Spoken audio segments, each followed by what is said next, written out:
할렐루야, 반갑습니다. 거룩하고 복된 주일에 하나님께 나와 예배드리는 성도님들 주님의 이름으로 환영하고 축복합니다. 다 함께 묵도하심으로 사순절 셋째 주일 예배를 하나님께 드리겠습니다. 오라 우리가 여호와께 노래하며 우리의 구원의 반석을 향하여 즐거이 외치자. 우리가 감사함으로 그 앞에 나아가며 시를 지어 즐거이 그를 노래하자. 아멘.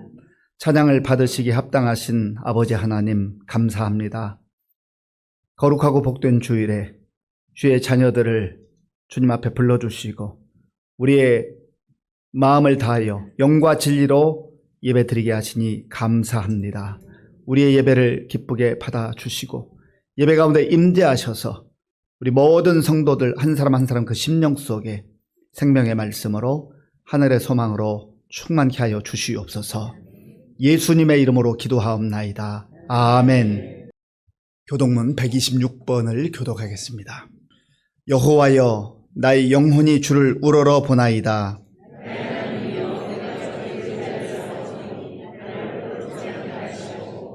나의 원수들이 나를 이겨 개가를 부르지 못하게 하소서.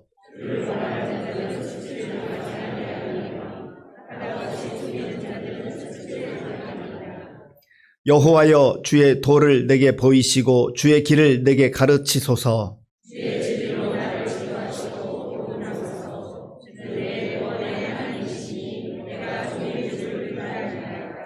여호와여, 주의 긍휼하심과 인자하심이 영원부터 있었사오니 여호와여, 내 젊은 시절의 죄와 허물을 기억하지 마시고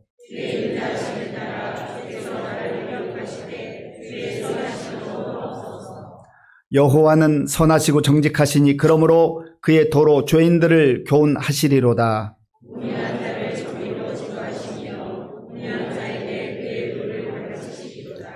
여호와의 모든 길은 그의 언약과 증거를 지키는 자에게 인자와 진리로다. 아멘. 이 시간 지난 한 주간을 돌아보며 우리의 죄를 하나님께 참회하는 기도를 드리겠습니다. 나는 나를 위하여 네 허물을 도말하는 자니 네 죄를 기억하지 아니하리라. 아멘. 나는 전능하신 아버지 하나님 천지의 창조주를 믿습니다. 나는 그의 유일하신 아들 우리 주 예수 그리스도를 믿습니다. 그는 성령으로 잉태되어 동정녀 마리아에게서 나시고 본디오 빌라도에게 고난을 받아 십자가에 못 박혀 죽으시고 장사된 지 사흘 만에 죽은 자 가운데서 다시 살아나셨으며 하늘에 오르시어 전능하신 아버지 하나님 우편에 앉아 계시다가 거기로부터 살아있는 자와 죽은 자를 심판하러 오십니다. 나는 성령을 믿으며 거룩한 공교회와 성도의 교제와 죄를 용서받는 것과 몸의 부활과 영생을 믿습니다. 아멘. 사랑의 아버지 하나님 감사합니다. 저희들 지난 한 주일 동안도 각 저수에서 지내게 하셨다가 오늘도 복주마 약속하신 주의 거룩한 날 하나님의 성전에 올라와 예배하게 하시니 이 시간 드리는 예배가 하나님께만 홀로 영광 받으시옵소서. 지난 한 주일 동안도 저희들을 붙들어 주시고 인도하여 주신 아버지 하나님, 이 자리에 올 수 없는 죄인이지만 우리를 위해서 십자가 되신 그 십자가의 사랑에 힘입어 다시금 하나님의 성전에 올라와 예배드립니다.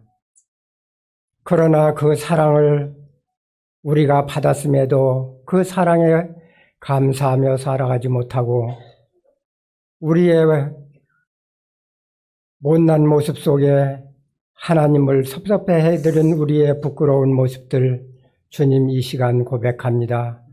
우리의 허물과 죄를 그리스도의 십자가의 보혈피로 깨끗이 씻어주시어서 온전히 하나님께 산 제물로 드려지는 복된 예배 시간 되도록 인도해 주시옵소서. 저희들을 먼저 불러서 하나님의 일꾼 삼으신 아버지 하나님, 저희들을 통해서 올 한 해도 이루고자 하시는 하나님의 큰 계획들을 함께 힘을 모아 이루어 나갈 수 있는 귀한 믿음의 용사들이 다 될 수 있도록 주님께서 은혜 베풀어 주시옵소서. 우리나라를 주님께서 붙들어 주시사 지금까지 이끌어 주신 아버지 하나님, 이 나라 이 민족을 다시 한번 이렇게 세워 주시어서 하나님의 복음을 위해서 쓰임 받는 귀한 민족 되도록 주님 도와주시옵소서. 또한 저 이북에 있는 동포들도 주님께서 불쌍히 여겨주시사 저들의 울부짖는 기도도 주님께서 응답해 주시고 폐쇄된 저 정권이 변화되는 귀한 모습이 나타날 수 있도록 주님께서 친히 인도해 주시옵소서. 그래서 남북이 하나 되어 하나님을 영화롭게 하는 귀한 민족 되도록 주님께서 은혜 베풀어 주시옵소서. 저희 교회 사랑하는 성도님들 가정마다 주님께서 복의 복을 도와서 올 한 해에는 하나님께서 약속하신 하늘의 신령한 복과 땅의 기름진 복을 풍성히 누리고 살아가는 복된 가정들 되도록 주님께서 은혜 베풀어 주시옵소서. 계절의 변화의 풍요로움을 마음껏 느끼고 살아가는 복된 믿음의 삶을 살아가는 귀한 한 해 되도록 주님 도와주시옵소서. 이 시간 또한 우리 교회에 연로하신 분들 주님께서 붙들어 주시고 강한 팔로 끝까지 인도하여 주시옵소서. 병마로 인해서 고통당하는 성도님들 찾아가 어루만져 주시고 회복시켜 주시고 다시금 하나님 앞에 힘찬 모습으로 믿음을 굳건히 서고 나갈 수 있는 우리 성도님들 다 될 수 있도록 주님께서 그 모든 아픔을 치유하여 주시옵소서. 성령의 불로 태워주시고 깨끗게 하여 주시기를 간절히 빌고 원합니다. 또한 우리 교회에 속해 있는 우리 젊은이들 주님께서 인도하여 주시어서 젊었을 때의 세상에 흔들리지 않게 하시고 말씀 안에 든든히 세워져 가는 우리 다음 세대들 될 수 있도록 주님께서 인도해 주시옵소서. 우리 교회를 위해서 섬기는 담임 목사님을 비롯하여 모든 교역자들이 한 마음으로 올 한 해 하나님께서 계획한 모든 목회 계획들을 아름답게 능력으로 감당할 수 있도록 주님께서 능력의 장중에 붙들어 인도하여 주시옵소서. 그래서 우리 교회가 정말로 이 어려울 때에 하나님의 빛과 소금을 감당하는 귀한 교회가 되도록 주님께서 우리 교회를 이 마지막 때의 귀한 모습으로 사용하여 주시기를 원합니다. 그를 위해서 수고하는 우리 직분자들 다 맡겨진 직분들을 넉넉히 감당할 수 있도록 주님께서 능력의 장중에 붙들어 인도하여 주시옵소서. 그래서 우리 교회가 참으로 주님 앞에 귀한 모습으로 하나님이 쓰시기에 아름다운 교회로 든든히 세워져 갈 수 있도록 주님 도와주시옵소서. 올 한 해는 우리 교회에 속해 있는 모든 분들이 하나님의 말씀 안에 서로 위로받고 위로하며 하나님이 기뻐하는 아름다운 공동체로 든든히 세워져 가는 귀한 복된 교회 되도록 주님 인도해 주시옵소서. 또한 우리 교회에 여러 가지 모습으로 봉사하는 손길들 주님께서 기억하여 주시고 그럼 그들의 아름다운 손길을 통해서 하나님께서 귀한 모습으로 우리 교회가 세워져 갈 수 있도록 주님 도와주시옵소서. 이 시간에도 부족한 종 입술이 둔하고 생각이 미치지 못하여 기도하지 못했지만 각 사람 마음 주님께서 붙들어 주시고 오늘 또 하나님의 귀한 말씀으로 큰 은혜 받고 돌아가는 복된 예배 시간 되도록 주님 도와주시옵소서. 말씀을 들고 단위에 서신 하나님의 사자를 주님께서 능력의 장중에 붙들어 주시고 귀한 말씀으로 함께 은혜 받는 복된 예배 되도록 주님 도와주시고 끝까지 사탄막이 틈타지 못하도록 예배를 친히 인도하여 주시기를 원하며 예수님의 이름으로 간절히 기도 올려옵나이다. 아멘. 하나님께서 오늘 우리에게 주시는 말씀은 누가복음 10장 25절에서 37절까지입니다. 신약성경 109쪽 누가복음 10장 25절에서 37절까지의 말씀을 교독하겠습니다. 어떤 율법 교사가 일어나 예수를 시험하여 이르되 선생님 내가 무엇을 하여야 영생을 얻으리이까? 예수께서 이르시되 율법에 무엇이라 기록되었으며 네가 어떻게 읽느냐? 대답하여 이르되 내 마음을 다하며 목숨을 다하며 힘을 다하여 뜻을 다하며 주 너의 하나님을 사랑하고 또한 내 이웃을 내 자신같이 사랑하라 하였나이다. 예수께서 이르시되 내 대답이 옳도다. 이를 행하라. 그러면 살리라 하시니 그 사람이 자기를 옳게 보이려고 예수께 여짜오되 그러면 내 이웃이 누구니이까? 예수께서 대답하여 이르시되 어떤 사람이 예루살렘에서 여리고로 내려가다가 강도를 만나매 강도들이 그 옷을 벗기고 때려 거의 죽은 것을 버리고 갔더라. 마침 한 제사장이 그 길로 내려가다가 그를 보고 피하여 지나가고 또 이와 같이 한 레위인도 그곳에 이르러 그를 보고 피하여 지나가되 어떤 사마리아 사람은 여행하는 중 거기 이르러 그를 보고 불쌍히 여겨 가까이 가서 기름과 포도주를 그 상처에 붓고 싸매고 자기 짐승에 태워 주막으로 데리고 가서 돌보아 주니라. 그 이튿날 그가 주막 주인에게 데나리온 둘을 내어주며 이르되 이 사람을 돌보아 주라. 비용이 더 들면 내가 돌아올 때에 갚으리라 하였으니 네 생각에는 이 세 사람 중에 누가 강도 만난 자의 이웃이 되겠느냐? 이르되 자비를 베푼 자니이다. 예수께서 이르시되 가서 너도 이와 같이 하라 하시니라. 아멘. 영국의 경제학자인 노리나 허츠라고 하는 분이 고립의 시대라고 하는 책을 썼습니다.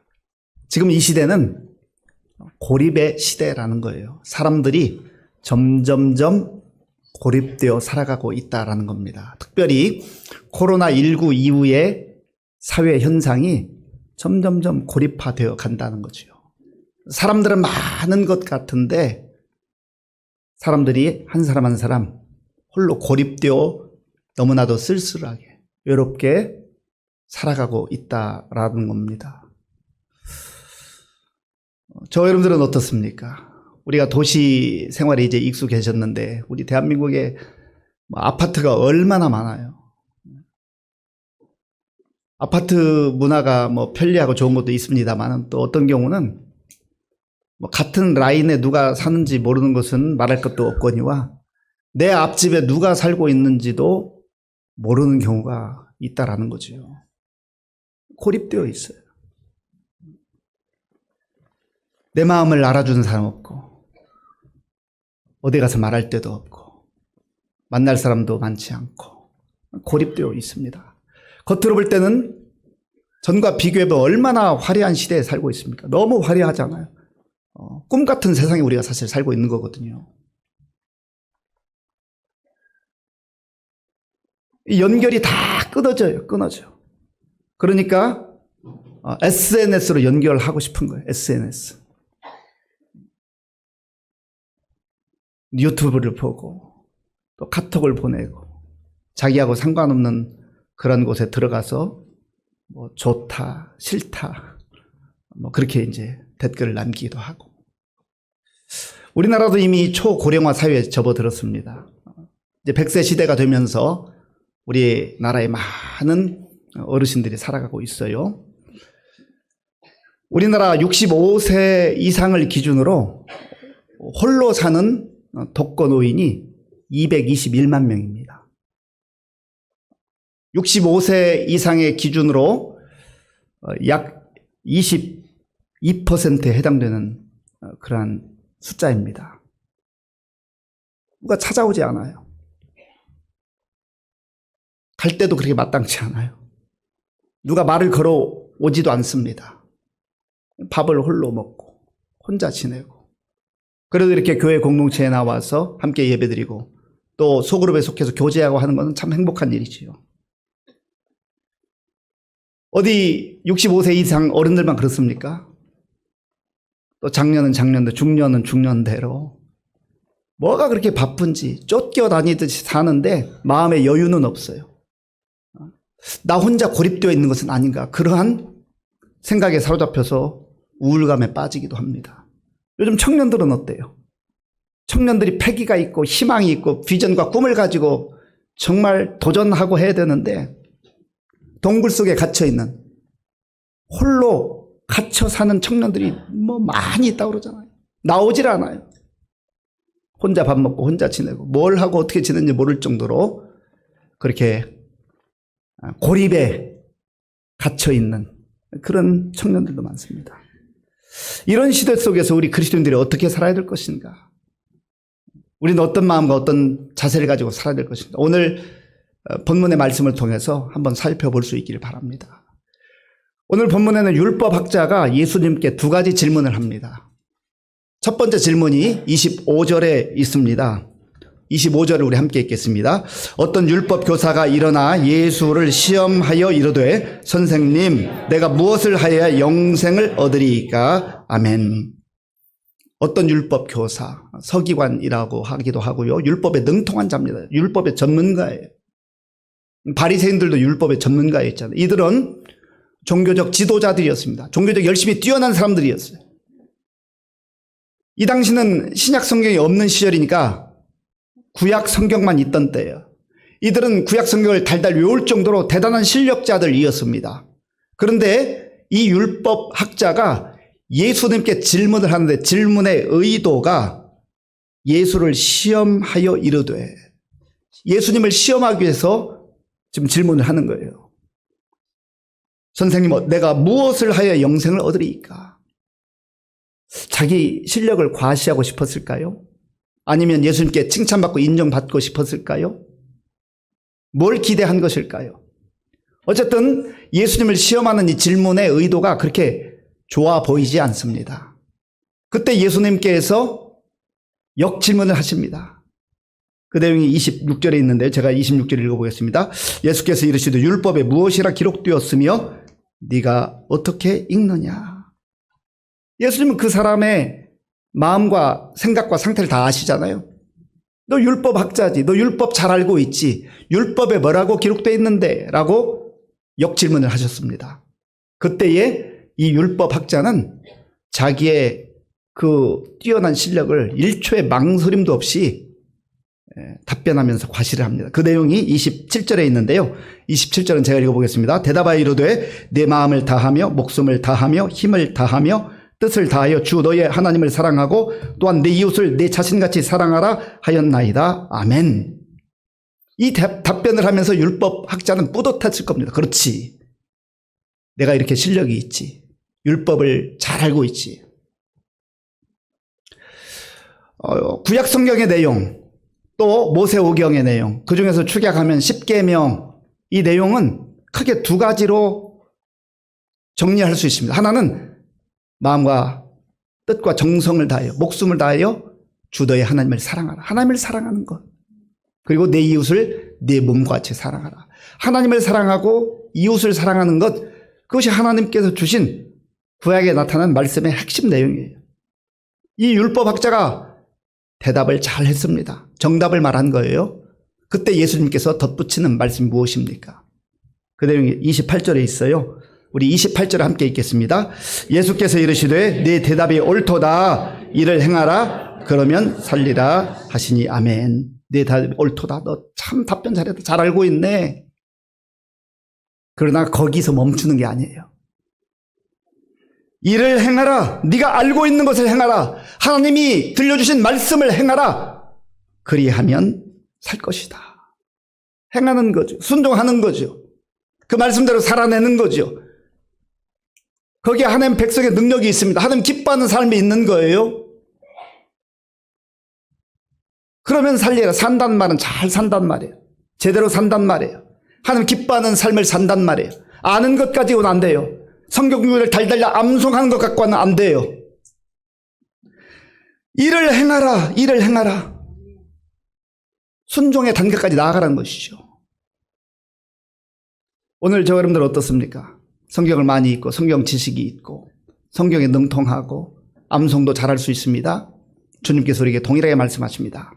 이를 행하라. 그러면 살리라. 율법 교사가 두 번째 질문을 합니다. 그 내용은 29절에 있습니다. 29절 우리 함께 읽겠습니다. 그 사람이 자기를 옳게 보이려고 예수께 여짜오되 그러면 내 이웃이 누구니까? 아멘. 두 번째 질문을 하는데 여기 성경에 기록된 내용을 보면 역시 의도가 별로 좋지 않습니다. 자기를 옳게 보이려고, 자기를 드러내려고, 자기를 자랑하려고, 지금 예수님 앞에서 겸손한 자세로 주의 말씀을 듣기를 원합니다. 그런 자세가 아니에요. 자기를 옳게 보이기 위해서. 내 이웃이 누구입니까? 이렇게 질문했어요. 그때 예수님께서 선한 사마리아인의 비유를 말씀해 주죠. 어떤 한 사람이 예루살렘에서 여리고로 내려가고 있었는데 그 도중에 강도를 만났다는 거예요. 예루살렘은 해발 760m 정도 되는 고지대에 있습니다. 그리고 약 36km 떨어진 여리고는 해수면 마이너스 250m예요. 그러니까 상당히 높은 곳에서 낮은 곳으로 내려가는데 그 길이 상당히 험했다고 합니다. 그러니까 그 길목에 강도들이 이렇게 기다리고 있었다가 지나가는 사람들, 여행객들, 이런 사람들을 공격하는 거예요. 이 강도를 만난 사람이 완전히 죽게 됐습니다. 홀로 남겨져 있는 거예요. 고립되어 있는 거예요. 얼마나 불안했을까? 얼마나 쓸쓸했을까요? 얼마나 두려웠을까요? 거기에 제사장이 지나가요. 그냥 피해 지나갔습니다. 레위인 그냥 지나갔습니다. 선한 사마리아인, 유대인들이 조롱하고 사람 취급하지 않았던 그 사람이 지나가다가 그 사람을 도와주고 또 주막에 데려다주고 또 비용을 지불하고 그렇게 했다는 얘기예요. 자, 그러면 여기에 나타나는 몇 사람들의 그 내용을 좀 살펴보기로 하나. 첫 번째는 강도예요. 강도. 이 강도들이 있잖아요. 순 날강도 같은 사람이라고 하잖아요. 일하지 않고 수고하지 않고 남의 것 빼앗고 남의 것 훔치고 그런 인생들이 있단 말이죠. 불행한 인생들이에요. 그렇게 해서 많이 가지면 뭐 하겠습니까? 그런 사람이 많아질수록 사회는 혼란스럽고 불안한 사회가 되는 것 아니겠습니까? 지금 그 강도들에 의해서 한 사람이 쓰러져 있습니다. 죽어가고 있어요. 그때에 제사장이 그곳을 지나갔다 말합니다. 제사장의 반응은 뭐였습니까? 31절 말씀 제가 읽겠습니다. 마침 한 제사장이 그 길로 내려가다가 그를 보고 피하여 지나가고 아멘. 제사장은 어떤 사람입니까? 하나님의 성전에서 하나님의 일을 하는 또 예배드리는 일들을 주관하는 아주 중요한 영적 지도자였습니다. 오늘날로 말하면 목사 같은 사람이에요. 하나님의 말씀을 전하기도 하고 설교하기도 하고 지도자로서 가르치기도 하고. 그런데 지금 이 상황 속에서 강도를 만나 죽어가는 그 사람을 보고 피하여 지나갔다. 왜 이 제사장이 보고 피하여 지나갔을까요? 한 두 가지 정도 정리해보면, 하나는 이 제사장도 제사장이기 전에 인간이기 때문에 두려웠을 거예요. 내가 저 사람 돕다가 나도 강도 만나면 어떡해. 불안과 두려움 가운데 있었겠지요. 또 하나 생각해 볼 수 있는 것은 율법에 의하면 제사장이 시체를 만지면 부정하게 됩니다. 그래서 자기가 일정 기간 격리되어 있어야 돼요. 할 일을 잘 하지 못해요. 그러니까 그 지금 강도를 만난 사람이 죽었는지 죽지 않았는지 정확하게 확인도 하지 않고 죽은 것으로 그렇게 판단하고 나는 제사장인데 내 해야 될 일이 있는데 그러면서 그걸 핑계 삼아 가지 않은 거예요. 한 사람은 고립되어서 도움의 손길을 기다리고 있는데 지나간 거예요. 종교 지도자였지만 이 제사장도 성경 말씀 얼마나 능통하게 잘 알았겠습니까? 그러나 삶의 현장에서 작동하지 않는 거예요. 두 번째, 레위인이 지나갑니다. 레위인도 역시 성전에서 또 예배하는 일, 제사들을 섬겼던 사람이에요. 그런데 이 사람도 역시 보고 피하여 지나갔다. 봤지만 못 본 것처럼 못 본 채 하고 지나간 거죠. 아마 나름대로 이유가 있었을 거예요. 여러 가지 이유가 있었을 거예요. 그러나 강도를 당한 그 사람에게는 전혀 도움이 되지 않았습니다. 세 번째 사람이 지나가는데 어떤 사마리아 사람이 지나가요. 자, 우리 본문 33절과 34절을 함께 읽겠습니다. 33절, 34절입니다. 어떤 사마리아 사람은 여행하는 중 거기 이르러 그를 보고 불쌍히 여겨 가까이 가서 기름과 포도주를 그 상처에 붓고 싸매고 자기 짐승에 태워 주막으로 데리고 가서 돌보아 주니라. 아멘.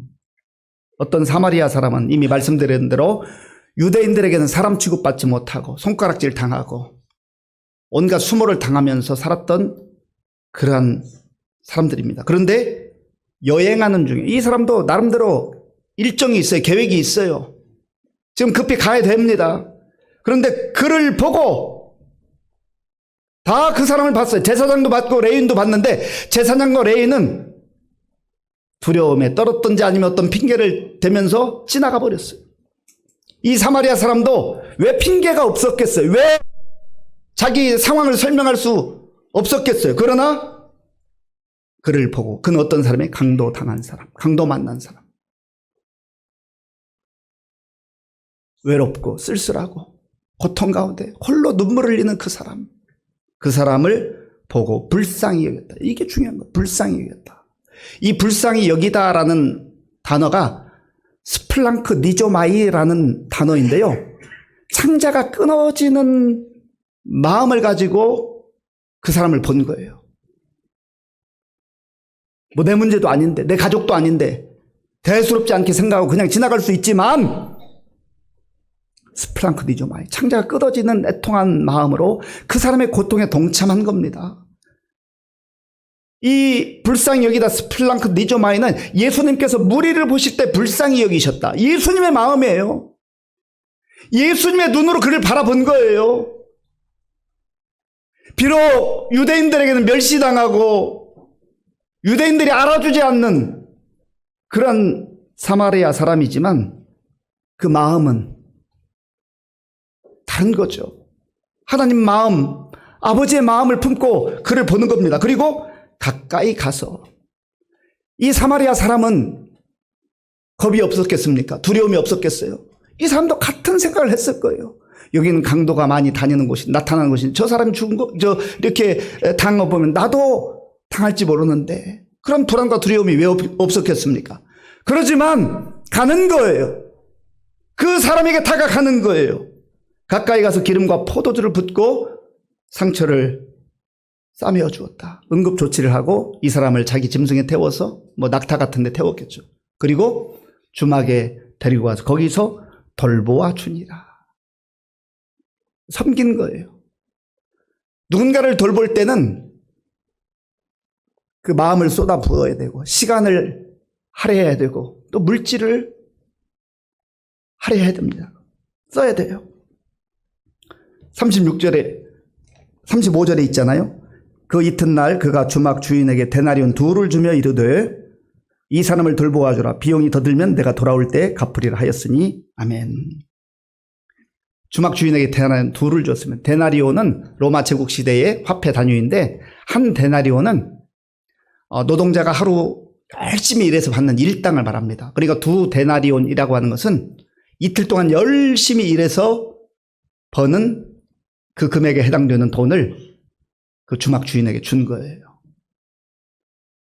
폴리비우스라고 하는 역사가에 의하면 그 당시 그 로마 제국 시대에 이 하루 숙박비가 얼마나 됐을까 이렇게 뭐 연구를 해보니까 한 32분의 1 데나리온 정도 숙박 비용이 들었을 거라고 그렇게 추정을 합니다. 그러면 이 2 데나리온은 어느 정도 되냐면 이 강도를 당한 사람이 거기 주막에서 한 2달 정도 머무를 수 있는 그 비용을 지불한 거예요. 참 귀한 거죠. 그리고 이 사마리아 사람이 내가 지금 할 일이 있어서 여행을 갔다가 다시 돌아올 터인데 그때 비용이 더 들었다고 한다면 또다시 지불을 하겠습니다. 참 그 앞에까지만 해도 대단한데 비용이 들면 더 지불을 하겠다는 거죠. 사랑에는 반드시 수고가 따르고 희생이 따르는 겁니다. 그저 말로만 입술로만 사랑할 수 있는 게 아니지요. 이 사마리아인의 비유를 들려주시면서 예수님께서 또 그 율법 교사에게 질문을 합니다. 이 세 사람 중에 누가 강도 만난 자의 이웃이 되겠느냐. 그런데 29절에 나온 율법 교사가 예수님께 질문했던 질문은 내 이웃이 누구입니까? 이 율법 교사의 질문의 그 핵심은 자기가 주체예요. 자기가. 나를 중심으로 누가 나의 이웃입니까? 그런데 예수님의 질문은 달라요. 비슷한 것 같은데 완전히 달라요. 예수님께서는 누가 강도 만난 자의 이웃이 되겠느냐. 그러니까 예수님의 초점은 강도 만난 자예요. 정말 필요한 것은 강도 만난 자, 그 사람에게 이웃이 필요하다는 거죠. 그런데 우리는 전부 상당히 많은 경우에 나 중심적으로 판단합니다. 이 사람 사실 이웃인데 이 사람은 아니야. 내가 스스로 배제시키는 거예요. 이웃에서 배제시키는 거예요. 이 사람도 아니야. 이 사람도 아니야. 이 사람 당신만 내 이웃이야. 내 이웃이 누구입니까? 자기중심적으로 판단하고 자기중심적으로 질문하고 자기중심적으로 생각하면 이웃이 한정된다는 거예요. 한정돼요.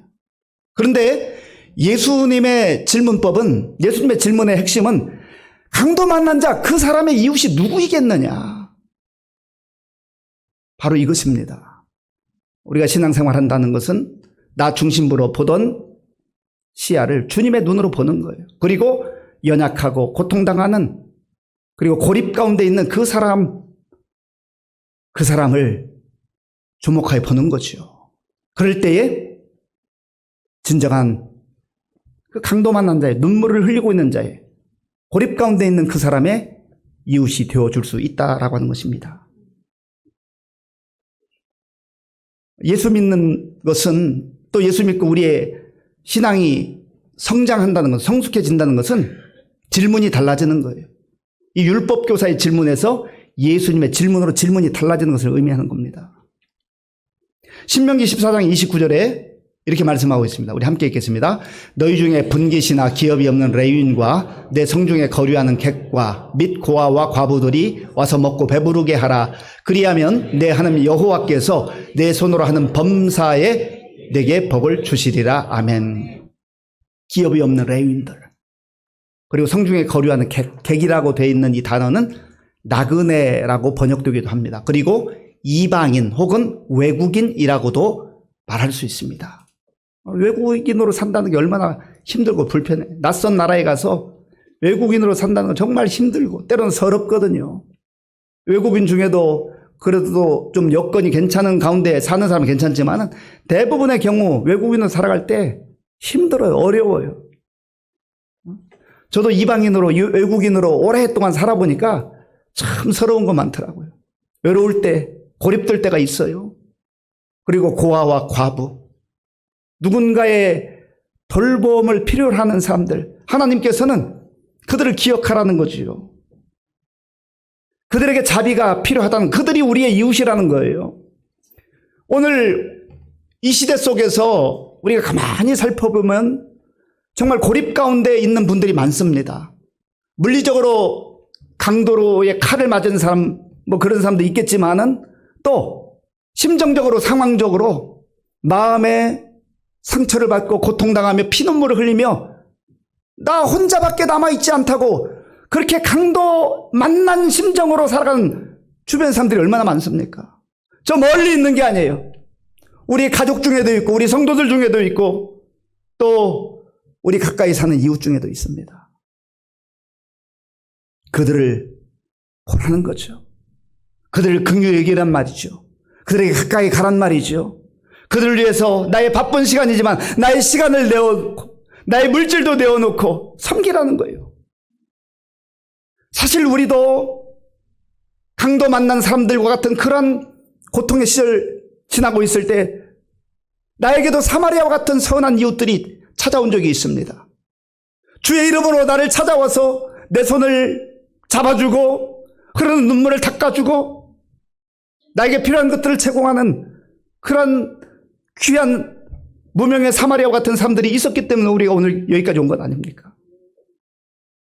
또 사실은 예수님께서 선한 사마리아, 그 아름다운 희생과 헌신을 말씀하시는 것은 이 땅을 살아가는 수많은 사람들이 고립 가운데 정말로 죽어가는 그런 상황에 있는 그런 사람들, 예수님이 선한 사마리아인처럼 오셔서 우리를 돌보아 주시고 우리를 긍휼히 여겨 주시고 우리를 싸매어 주시고 필요한 것들 내어주시고 그렇게 해서 우리가 살지 않았습니까?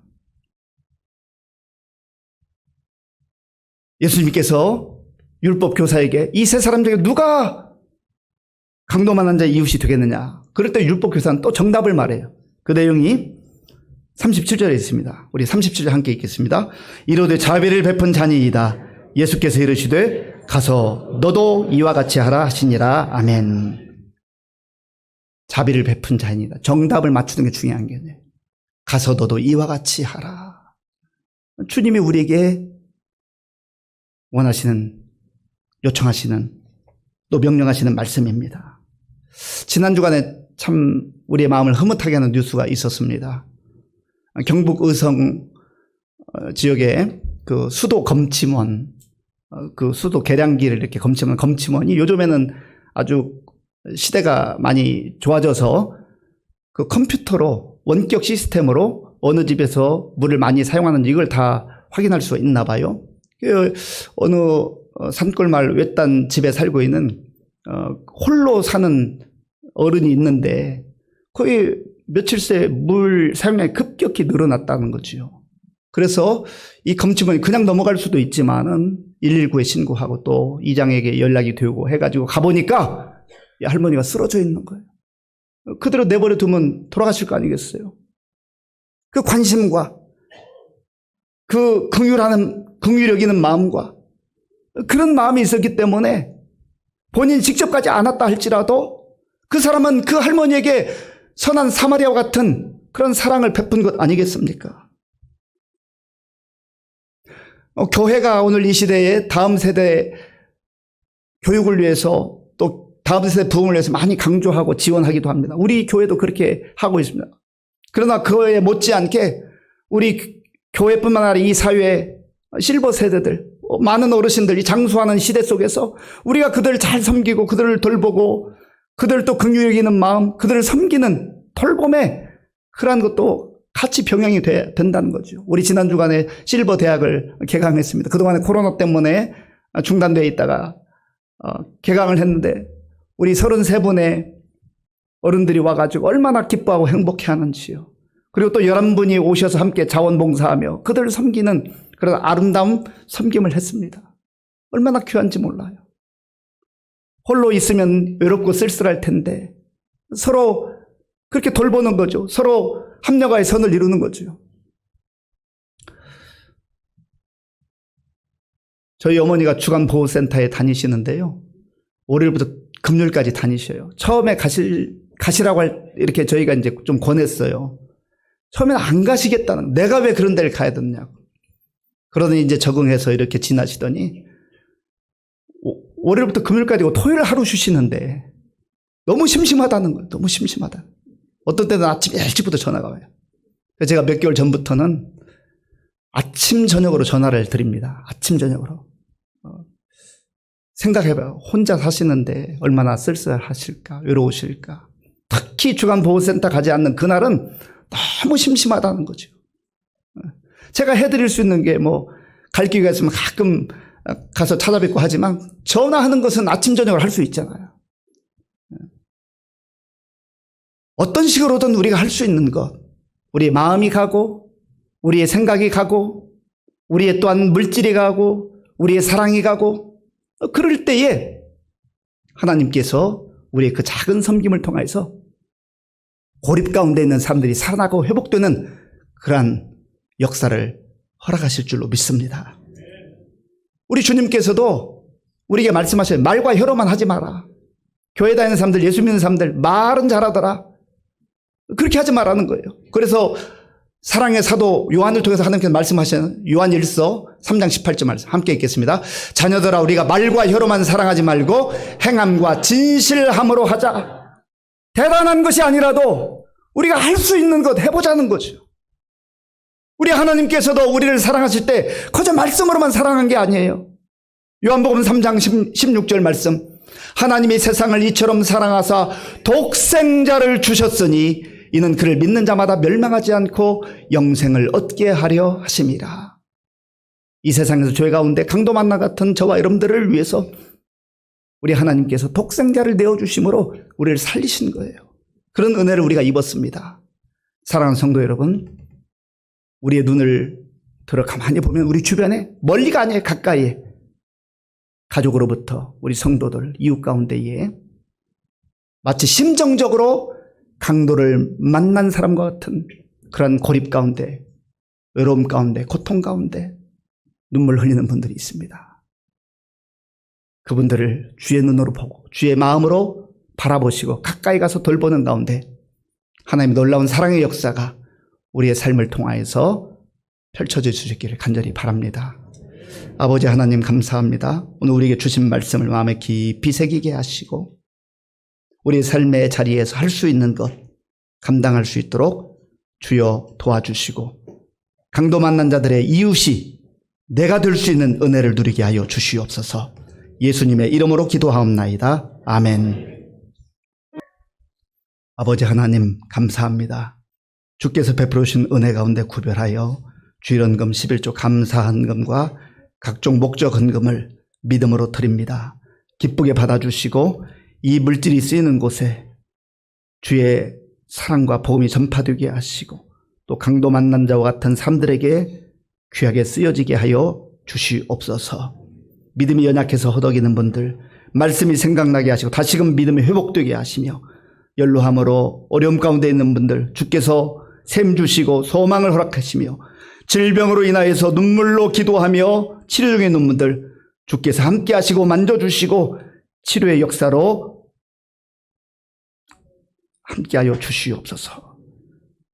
학업과 취업과 결혼과 자녀 양육과 여러 가지 생활의 필요를 따라 하나님 앞에 간절한 마음으로 기도할 때 하나님께서 하나님의 때에 좋은 것으로 응답해 주실 줄로 믿습니다.